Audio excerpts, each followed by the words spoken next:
Alright, are we recording now? Okay, good. This camera acts so dumb sometimes. But, hi everybody, it's your girl IndieBound.com. Welcome back to my channel. Today I'm going to be talking about my first week working as a PAC in internal medicine in the hospital. If you guys don't know, I do work the overnight shift 7 p.m. to 7 a.m.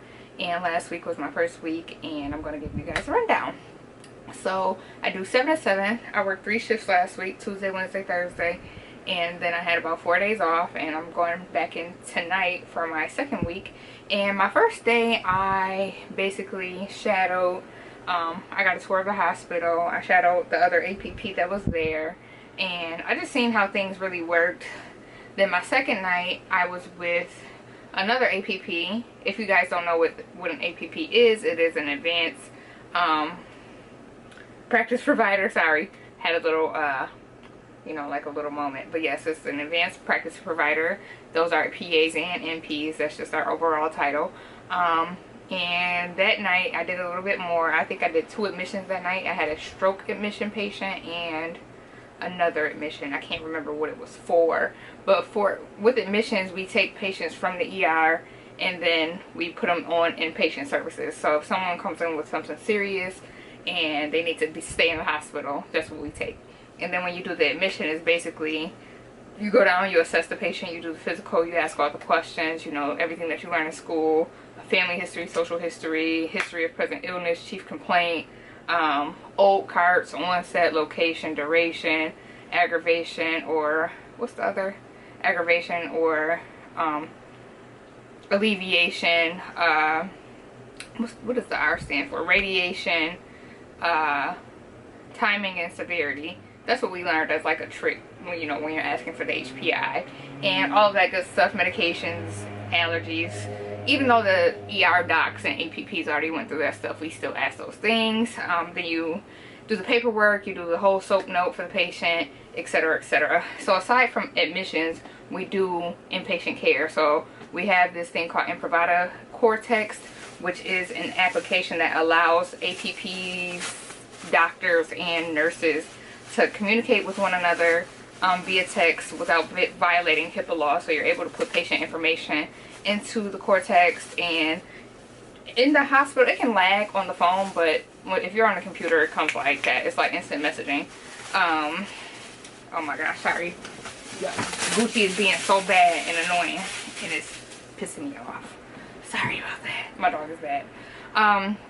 So yeah, they'll text if, you know, anything changes with the patient, if they need a medication, they need orders, they need imaging, they have a complaint, or if it's something serious going on. Then if it's something serious going on, we go down, we assess, we do whatever we have to do, whether they're in AFib, VTAC, VFib, etc., etc. So I got to experience those things. We did have a lot of patients with AFib, symptomatic AFib, and we had to treat that. And if you don't know, you treat AFib with rate control. We use a lot of cardizem for the rate control, and then once we get that under control, you go to like metoprolol. Unless they have CHF. If they have CHF, you cannot use a calcium channel blocker. I'm sure you'll learn that if you haven't already done so. I always remember CHF equals no CCB. That's how I remember it. But other rate control medications are like metoprolol titrate. No, that's not the right word. But the metoprolol titrate, that's the one that you can use to drop it fast. And then metoprolol succinate, that takes a little bit longer to start working. So we go with the other metoprolol. But yes, a lot of the patients had AFib. I had a patient with CHF that I had to assess, get chest x-rays, BMPs, etc., etc., see if it was an exacerbation. We stopped the bolus that she was on, and to make sure that she wasn't on fluid, make sure that she didn't have fluid overload, make sure the patient didn't have, oh my gosh, I'm going to delete that from this video. But I had a patient with CHF, and we had to get a chest x-ray on that patient, BMP. We had to stop the bolus to make sure that they weren't going to go into fluid overload. That patient also had AFib. Another patient, they were hypoxic, had AFib, they were going into respiratory distress.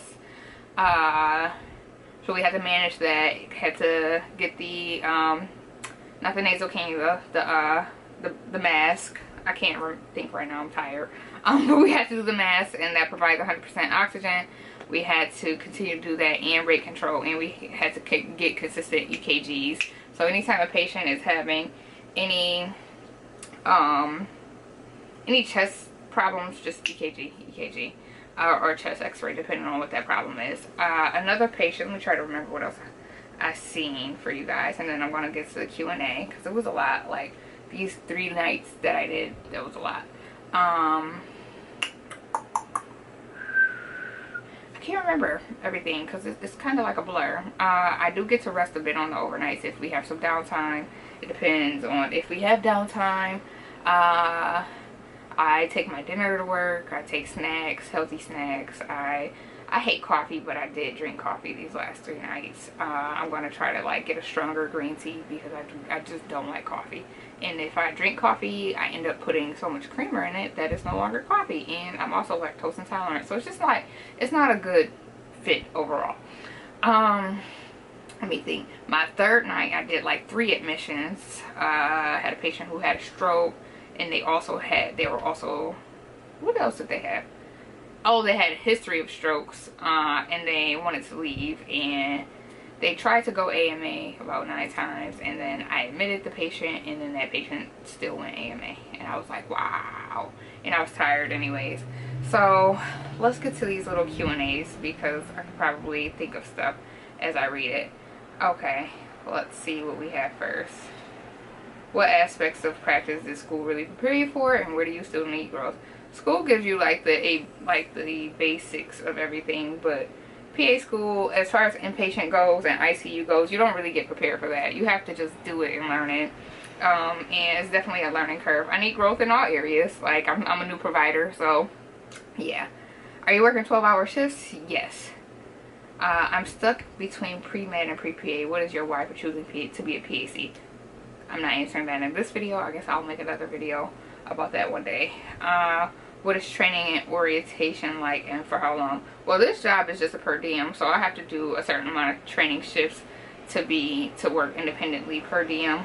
If I secure this full-time position this week, then training will be 3 months. What was your starting salary as a new grad PA? This is a per diem position, so it's not salary, this is hourly, and I get $8.50 a shift. However, the other position is over $100,000. I don't think you should settle for anything under $100,000 as a PA. This is what you went to school for. You're APP, and regardless if you're a new grad or not, you still have worth. You still have value. You're still going to bring in revenue, and these companies have money. So, how do you deal with colleagues that are impatient during your training as a new PAC? I haven't had that problem. They're very patient. They understand. They're also fairly new within like the past 2-3 years, so they get it. Did anything scare you? No, nothing scared me yet. What is something you're still nervous about going into the 2nd week? I'm nervous about having to do like a complicated admission. It's been a while since I practiced, so you know, if you don't use it, you lose it, but it's coming back to me. So, or if someone like codes while I'm in there, maybe that I'd be nervous about. What else? How often was your supervising physician with you during the 1st week? Okay, I want you to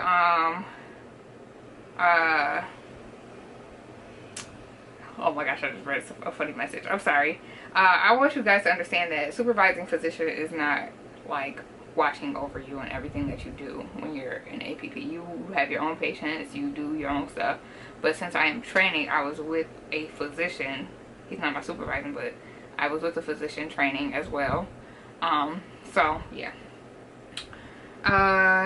Do you do a lot of walking as a PAC? That's kind of a weird question. I don't know. That's like, no offense, but that is a really weird question. I guess it depends on how busy it is. Most interesting thing that you've done so far? I haven't really done anything super interesting yet. Not that I was like, oh my gosh. Pros and cons of working a night shift. Okay, it's not as busy on the night shift. Patients are usually going to sleep. It's a little bit more calm. I can wear scrubs on the overnight. So yeah. Cons of the working overnight shift, definitely your body adjusting to the overnight shift. Working 12 hours overnight, that's a long time. And yeah, let's see what the next questions or okay. How do you deal with patient's death or someone showing signs of close to, basically, I guess, somebody getting near death? I haven't experienced that yet, so I'm not sure. So I guess we'll see in the future. What's been your favorite part so far about being a provider? Not being a student anymore and being able to do my own thing too. And not having to get permission from like a preceptor for things or etc, etc. So that's my favorite part. Well, one of my favorite parts. And being able to treat patients and feeling like I'm a boss, you know, a little bit. What advice would you give prospective students looking into PA school? Do a lot of research, but that isn't for this video, so I'm going to move on. It's clear that geographical differences may change, but what are starting salaries? A lot of PAs, I think the starting average salary for PA is $112,000 I've seen. Like, that's nationally, I believe, but don't accept anything under 100K. What do you think your biggest challenge is going to be? I believe like the learning curve is going to be my biggest challenge, going from student to provider, and just everything. Like for PA school, they really like emphasize on primary care. It's not a lot of emphasis on inpatient care, even though we do inpatient rotations. It's still not a lot of emphasis on that. So yeah, next question, what geared you to choose IM over other areas? Nothing really, because I actually want to go into pediatrics. So this was just something to get my foot in the door, and I want to work in a hospital. I don't want to work in a private practice or in a clinic because I don't like clinic hours. I don't want to work Monday through Friday. And yeah, I can't wait to make it like you as a PA. I'm still in college. And what specialty did you pick? For now, I am in internal medicine, so yeah. I eventually want to get into pediatrics, so hopefully that can happen one day.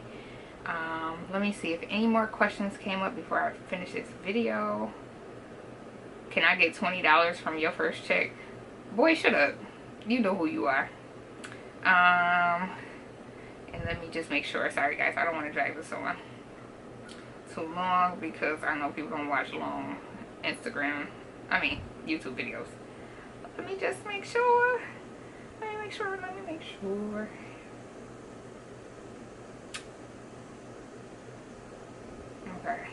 Okay.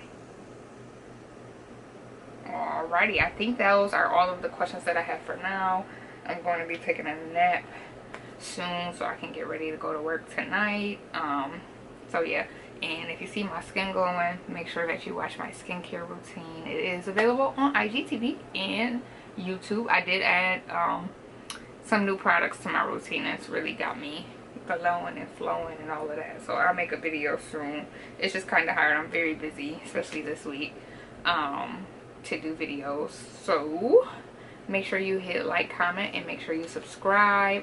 Share this video. Let me know what you guys want to see. I might do like an update next week, or after this week I might do an update on what my second week as a PAC will be like, and hopefully I'll secure this full-time position. So cross your fingers, and I am out.